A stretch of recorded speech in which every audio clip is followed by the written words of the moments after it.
Nugin's philosophy. Games are the art form of agency. He claims that game designers create environments and obstacles, but they emphasize and set our goals inside the game. They have control over our abilities as gamers to execute these goals, from the movement, weapon choice, playstyle, and more, but all of which are embedded in the game itself.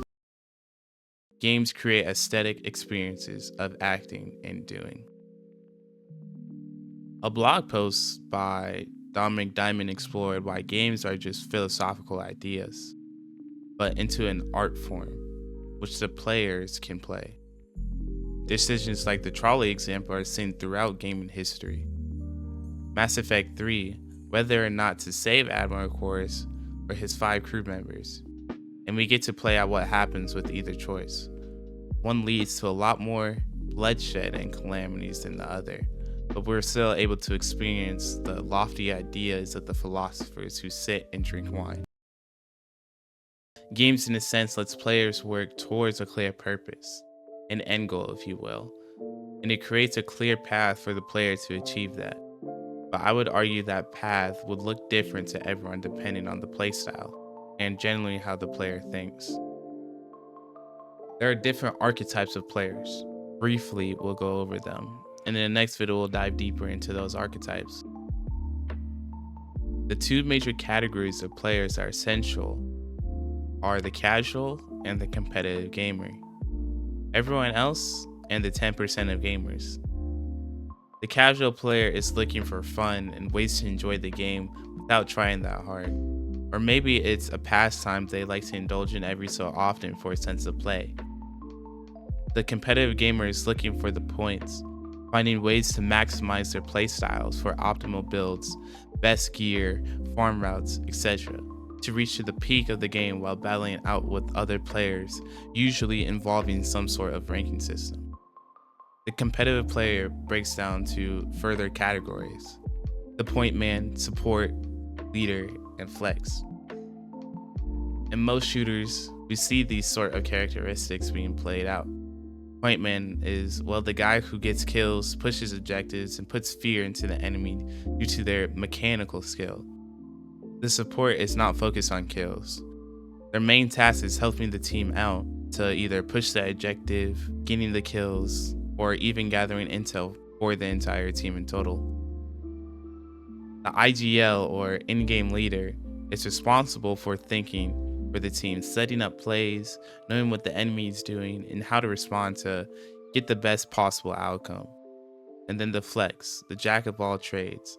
In some games, characters are better on different maps, or the team might need someone to execute a play that no one else on the team can. The flex are the mystery box in the competitive game, taking advantages of the enemy's weakness. Need extra intel? Got it. Need heals? Got it. Need someone to run point? Got it. Looking into the more casual side, it's not so defined but depends on the player's goal. The common categories are explorer, socializers, achievers, killers. From doing research for this video, we see these categories known from Bartle's player types. There are broad categories. A lot of people will fall under them, but some may have aspects of both or a playstyle that's completely different entirely. Explorers are gamers who want to know more about the world they are playing in, from the story to different creatures and finding what they can do with their character. Explorers are the ones to find hidden caves, secret strats, random bits of information about the game they are playing to see what they can find. Socializers, as you can guess, want to play the game to meet new people. Think more RPGs to get a better picture, where they're building stories with people around them, living out the game like it's real life in an alternate universe. Achievers, the ones who go for stats, leaderboards, beating the game. These types like the challenge of games and want to beat games on their hardest difficulties. Similar to the competitive type, but it does not have to be player versus player, but rather player versus the game itself. Finding new ways to beat the game, doing challenges. For example, a popular challenge in the Souls-like series is no hit or beating all Souls-like games in one run. And lastly, we have the killers. It could be the most peaceful game, and these players will try to intervene with other players or the game itself. Related to this game, an anime called SAO is a VR game where players are stuck in this world. When you die in the VR world, you die in the real world as well. And there is a group of player killers who send players to their deaths. These killer types can also be seen as trolls, another category underneath the killers, who sabotage or set traps, just being nuisances to those who happen to join their servers. Their killer types often kills the fun for other players in the game.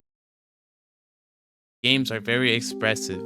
It's an outlet for all sorts of players to live their wildest dreams inside of a computer or console. It brings freedom to those who play games. When I was a kid, there was speculation and claims that video games made violent kids, that they were a detriment to kids. There was no place for video games, but today we see video games having a big role with streamers like Kai, Ninja, Queso, to YouTubers like PewDiePie, Ludwig, Corey X Kenshin, and other fan favorites that build communities and safe places as well. After all, video games is still under games, which have been around since as long as humans have been around and longer. Games did not just happen to be only human experience as well. We see other animals that like to play: dogs, primates, dolphins, kangaroos, and more. It's in our nature to have a sense of play. Video games have given not just kids, but people who want to play another avenue. It is fascinating how much of an impact games have had on a global scale, and that games are being more and more recognized throughout the world as an art form, even having trophies and awards for best games of the year. Even though we might be separate geographically or by our playstyle role, video games are a place for everyone to connect and build entire communities around. Just like any other prevailing ideas, religion, politics, to bring people together and do the things that they want to do. Video games are a place for us to play and be human to its full extent. Thank you guys for listening. This is The General Mind.